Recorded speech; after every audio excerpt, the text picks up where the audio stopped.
Ito, binigay lang to siya ng asawa ng alaga ko. Ito. Nilagay niya dito is Vaseline, lotion, tapos hindi ko alam yung iba na nilagay niya. Basta para daw to sa katawan before magpaligo. Kaya tinatry ko, maganda siya. Maganda, parang lumalamot yung mga balat mo.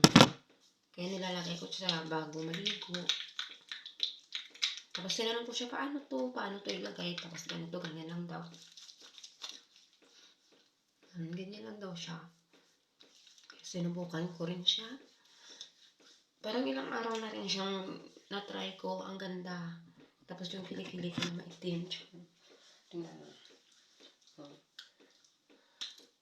Pumuputi siya. Konti. Charot.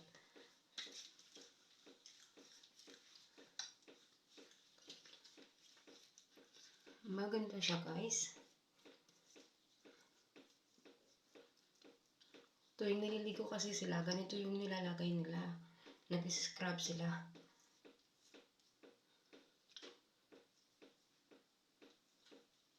Matagal niya na itong binigay sa akin. Siguro almost 1 month na.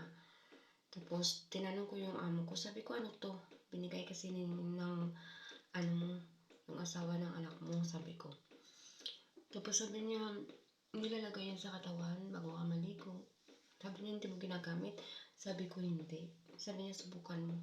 Kaya, try ko. 3 days na. Kung sinusubukan, maganda siya. Tapos yung mga ganito mo, parang smooth sa katawan, smooth sa mukha. Tingnan mo yung mga bakak-bakak ng mukha ko. Yan, naging smooth siya. Pero, ganun pa rin yung mukha ko. Walang nagbabago, char. Yan.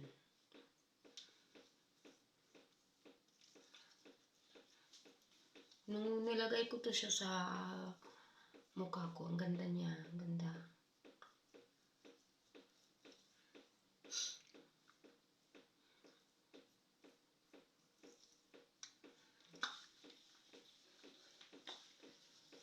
I'm sure lahat ng mga OFW, alam nila to kasi ginagamit din to ng mga amo nila. Mahirap lang kasi pag magbanlaw ka na, pag maligo ka na, ang tagal makuha yung yung parang mantika, oil niya. Pero worth it, ang ganda. Tignan mo yung kilikili ko na maitim.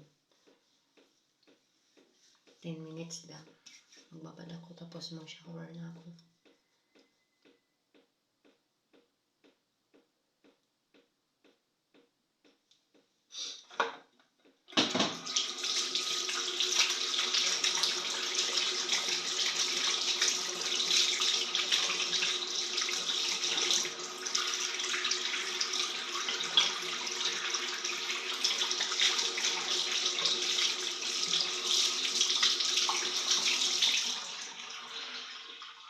Bye. Babad ko muna siya ng 10 minutes.